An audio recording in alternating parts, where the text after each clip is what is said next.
Hello hi friends, ഇന്ന് നമ്മൾ ഉണ്ടാക്കാൻ പോകുന്നത് നാടൻ ചായക്കടയിൽ കിട്ടുന്ന മടക്കാണ്. അതിന് വേണ്ടി ഞാനിപ്പോൾ എടുക്കുന്നത് ഒരു 2.5 കപ്പ് മൈദമാവ് എടുക്കുന്നുണ്ട്. ഇത് നല്ല ടേസ്റ്റി ആയിട്ടുള്ള നമ്മുടെ നാട്ടിലെ ചായക്കടയിൽ കിട്ടുന്ന അതേ സെയിം മടക്കാണ്. മടക്ക കാജ എന്നൊക്കെ പറയും.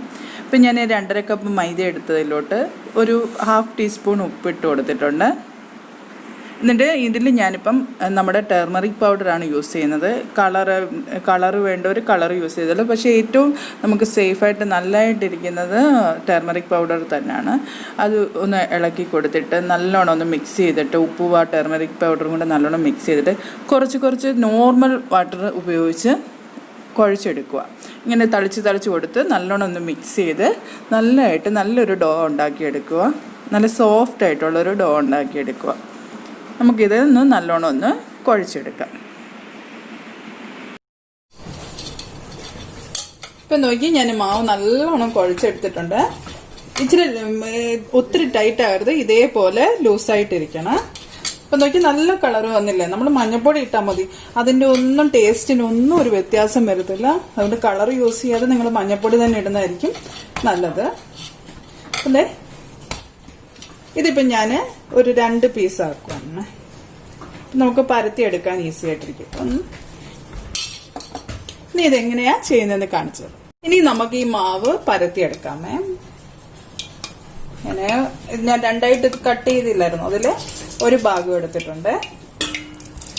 നല്ലോണം പരത്തി കൊടുക്കും.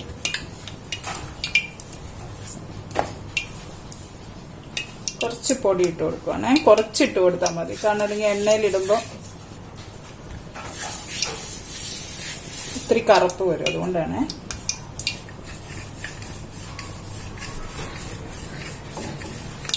ഇപ്പൊ ഇത് കറക്റ്റ് പരുവാണ്. ഇത്രയും കട്ടിയിരിക്കണേ. ഇനി ഇതിലോട്ട് ഞാനിപ്പോ ഗീ ആണ് ഇതിൽ തേച്ച് കൊടുക്കുന്നത്. ഞാനിപ്പോ ഗീ എടുത്തിട്ടുണ്ട്. ഗീ തേക്കുന്നതാണ് നല്ലൊരു രുചി തരുന്നത്. ഇപ്പൊ ഗീ ഇതിലോട്ട് തേച്ച് കൊടുക്കാം.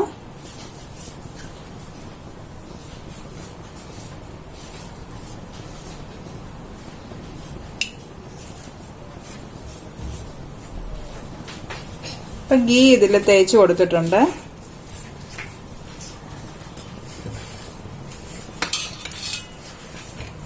ഇനി നമ്മള് കുറച്ച് മൈദ ഇതിലോട്ട് സ്പ്രെഡ് ചെയ്ത് കൊടുക്കാം.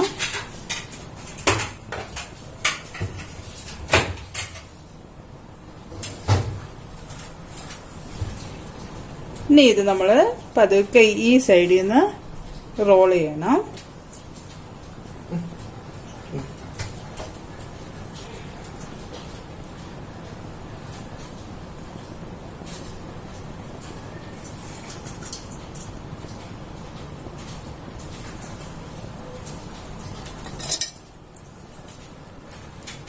ഇപ്പം നമ്മൾ റോൾ ചെയ്തിട്ടുണ്ട്. ഇനി ഇതിന്റെ സൈഡ് മാത്രം നമുക്ക് കട്ട് ചെയ്ത് കൊടുക്കാം.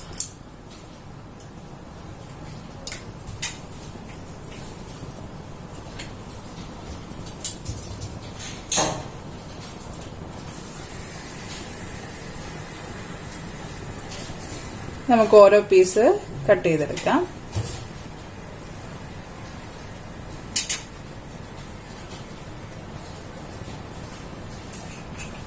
നോക്കി, ഇങ്ങനെ നമുക്ക് പീസെല്ലാം കട്ട് ചെയ്തെടുക്കാം.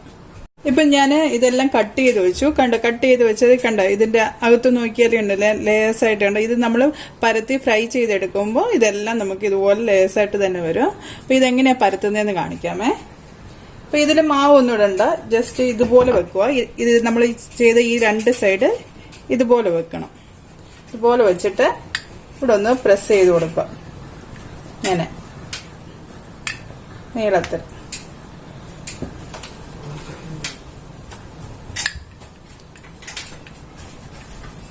ഒത്തിരി അങ്ങ് കനം കുറഞ്ഞാകരുത്, ഇതേ ഒരു കനത്തിലിരിക്കണം. കണ്ടോ? ചൂട് വേണേ ഇങ്ങനെ ഒന്ന് പ്രസ് ചെയ്ത് കൊടുക്കാം. അപ്പൊ ഇത് എണ്ണയിലിട്ട് ഫ്രൈ ചെയ്തെടുക്കണം. ഇങ്ങനെ ഞാനിതൊന്ന് പരത്തി എടുക്കട്ടെ. ഇപ്പൊ നമ്മള് എടുത്ത് കട്ട് ചെയ്തതെല്ലാം ഞാൻ ഇതുപോലെ പരത്തി എടുത്തിട്ടുണ്ട്. കണ്ടില്ല, ഞാൻ പരത്തി ഇതുപോലെ വെച്ചിട്ടുണ്ട്. ഇനി നമ്മള് എണ്ണയിലിട്ട് ഇത് ഫ്രൈ ചെയ്തെടുക്കും. ഇപ്പൊ ഞാൻ എണ്ണ ചൂടാക്കിയിട്ടുണ്ട്. ഇത് പിന്നെ സ്ലോ ഫ്ലെയിമിൽ വെച്ച് വേണം നമ്മളിത് ഫ്രൈ ചെയ്തെടുക്കാൻ. അപ്പോൾ ഇപ്പം എണ്ണ ഒരു ചെറിയ ആ ഒരു ഇതിലെ ചൂടിൽ നമ്മൾ ഇത് ഇട്ട് കൊടുക്കാം.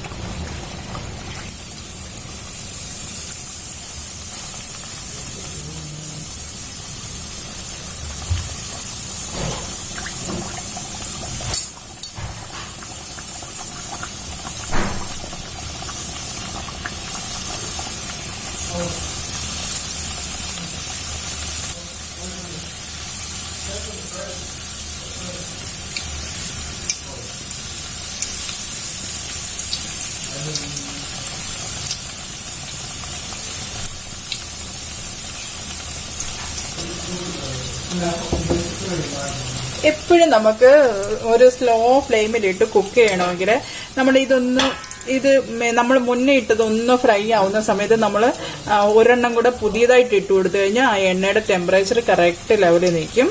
ആ ടിപ്സ് എല്ലാവരും ഒന്ന് ഓർത്തിരുന്നോ കേട്ടോ. നമുക്ക് വേറൊരു സ്റ്റൗവിലോട്ട് നമുക്ക് ഇതിനുള്ള ഷുഗർ സിറപ്പ്, ഞാനിപ്പോൾ ഒരു 2 കപ്പ് ഷുഗർ എടുത്തിട്ടുണ്ട്. നമ്മൾ കുറച്ച് വെള്ളം ഒഴിച്ച് ഇത് ഷുഗർ സിറപ്പ് നമ്മൾ ഗുലാബ് ജാമുനൊക്കെ എടുക്കത്തില്ലേ ആ ഒരു ഒട്ടുന്ന പരുവത്തിൽ ആക്കിയെടുക്കാം. ഇപ്പം നോക്കിയാൽ നമ്മൾ ഫ്രൈക്ക് ഇട്ടതിൻ്റെ ആ ലെയേഴ്സ് എല്ലാം വരുന്നുണ്ടോ ഫ്രൈ ചെയ്യുമ്പോൾ. അപ്പം ഇത് നമുക്ക് ഈസി ആയിട്ടുള്ളൊരു കാര്യമാണ്. നമുക്ക് 2 ആഴ്ച വരെ നല്ലോണം ചെയ്തെടുക്കുകയാണെങ്കിൽ 2 ആഴ്ച വരെ നമുക്ക് സൂക്ഷിച്ചു വെക്കാൻ പറ്റിയ ഒരു സ്നാക്കാണ് നമ്മുടെ ചായയുടെ കൂടെ ഒക്കെ കഴിക്കാൻ. അപ്പോൾ എല്ലാവരും ഇത് ട്രൈ ചെയ്യണേ. ഇപ്പൊ ഇത് ഫ്രൈ ആയിട്ടുണ്ട്, കണ്ടോ? 2 ഭാഗവും നല്ലോണം ഫ്രൈ ആയിട്ട് ഞാനിപ്പോ തീ ഇച്ചിരി കൂട്ടി കൊടുത്തിട്ടുണ്ട്. ഇപ്പൊ നല്ലതായിട്ട് ഫ്രൈ ആയിട്ടുണ്ട്. ഇത് നമുക്ക് എടുക്കാം. ഞാൻ അപ്പുറത്ത് ഷുഗർ സിറപ്പിനും വെച്ചിട്ടുണ്ട്. അങ്ങനെ നമുക്ക് നമ്മൾ എടുത്തതെല്ലാം ഫ്രൈ ചെയ്തെടുക്കാം.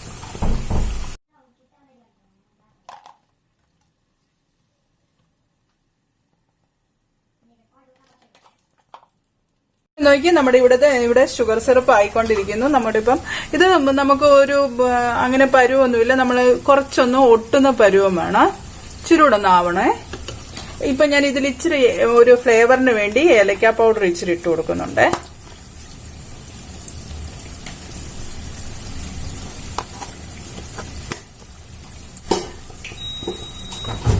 ഇപ്പൊ നമ്മുടെ ഷുഗർ സിറപ്പ് ആയിട്ടുണ്ട്. ഞാൻ ഇത് ഓഫ് ചെയ്യുവാണേ.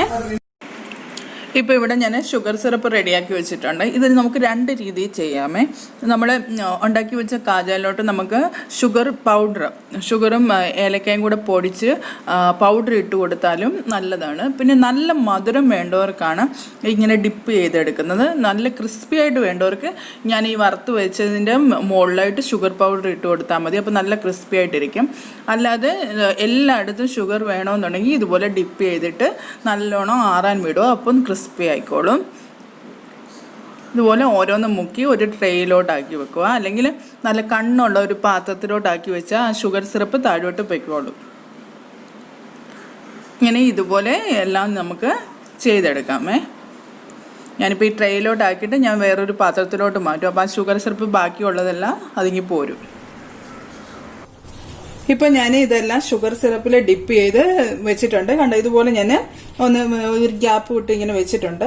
ഇതൊന്ന് തണുത്താലാണ് ഇത് നമുക്ക് നല്ല സെറ്റായിട്ട് ഇരിക്കുക. അപ്പം നമുക്ക് ഇത് കുറച്ച് കഴിഞ്ഞ് ഞാൻ കാണിക്കാം.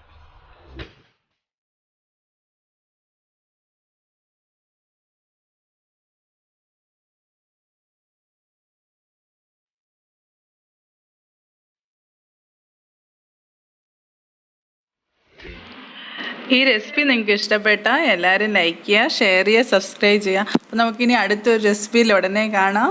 Bye friends.